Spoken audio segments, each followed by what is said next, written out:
સર્વને જય ગૌ માતા, જય સનાતન। હું છું આપનો બિરજુ મકવાણા।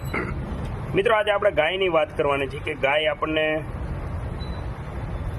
આપણી માતા છે, સાથે સાથે શું ફાયદા કરાવે છે, એમની સાથે રહેવાથી ખાલી શું ફાયદા થાય છે એની આપણે વાત કરવાના છીએ।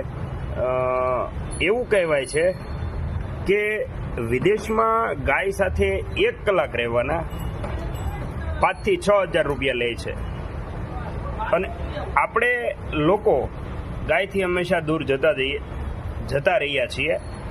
આપણું જનરેશન ગાયથી હંમેશા દૂર જાય છે, તો ગાયથી કેટલા પ્રકારના ફાયદા થાય એની આપણે થોડીક એવી વાત કરવાના છીએ આજે। એવું કહેવાય છે કે તમે માનસિક રીતે થાકી ગયા હોય અને તમને ખૂબ માનસિક તકલીફ હોય, ખૂબ ટેન્શન હોય, કોઈ પણ પ્રકારનું ટેન્શન હોય અને તમે ખૂબ સ્ટ્રેસમાં રહેતા હોય, તાણમાં રહેતા હોય, ચિંતામાં રહેતા હોય, તો આ બધી જે તકલીફ છે એ તમે ગાય સાથે ડેઈલી 1 કલાક પસાર કરશો, એમને હાથ પહેરવશો, એમની સાથે રહેશો, એમની સુગંધ લેશો, તો એ બધી પ્રકારની તકલીફ દૂર થઈ જશે। સાથે સાથે તમને કેન્સર જેવો ભયંકર રોગ હોય તો પણ તમે ગાય સાથે ડેઈલી 5 થી 7 કલાક રહેવાનું શરૂ કરશો તો કેન્સર જેવા રોગ પણ ગાય સાથે રહેવાથી અને ગૌમૂત્રથી મટી શકે છે।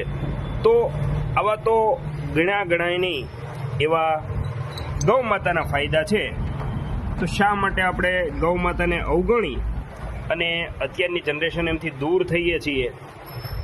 બરાબર, કોઈને ગાયો રાખવી નથી, ભેંસો રાખવી નથી, એનાથી દૂર થવું છે, તો એ બધું બંધ કરી ભવિષ્ય ખરાબ થાય છે, તો ભવિષ્ય ખરાબ ન થાય એ પહેલાં આપણે ગાયો સાથે રહેવાનું ચાલુ કરવું જોઈએ। આવા નાના નાના બદુડા છે, જુઓ આમ તમે કેવા મસ્ત મજાના છે, બરાબર, આમની સાથે રહેવું જોઈએ।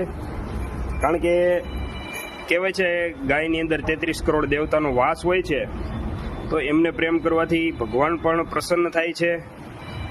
એક સગીમાં અને ગૌ માતાને બેને રાજી કરી લો એટલે તમારો બેડો પાર થઈ જાય છે। તો આપણે દરેક લોકોએ ગૌ માતાનું રક્ષણ કરવું જોઈએ, ગાયો સાથે રહેવું જોઈએ, એમને પ્રેમ કરવો જોઈએ, રાઈટ।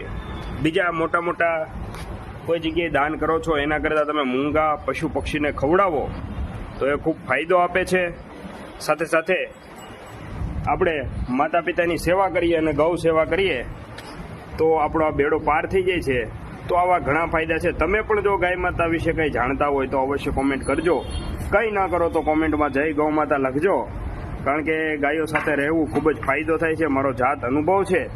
તમે પણ કરજો અને કોમેન્ટમાં જય ગૌ માતા લખવાનું ભૂલતા નહીં। સ્વસ્થ રહો, ખુશ રહો, હંમેશા હસતા રહો।